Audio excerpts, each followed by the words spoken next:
Bihon for dinner. Cooking early. I'm cooking early so we can eat early also. Hoy.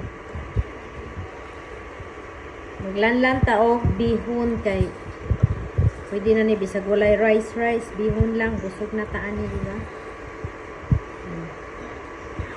Syaro, di ka na busog. Ano sayo kay para sayo ta makakaon para mahilis pa ni sa tuang tiyan, no?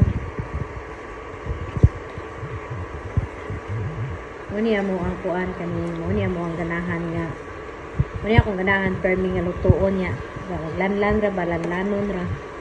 Nabusog naman ka, wala na yung rice, nabusog na ka.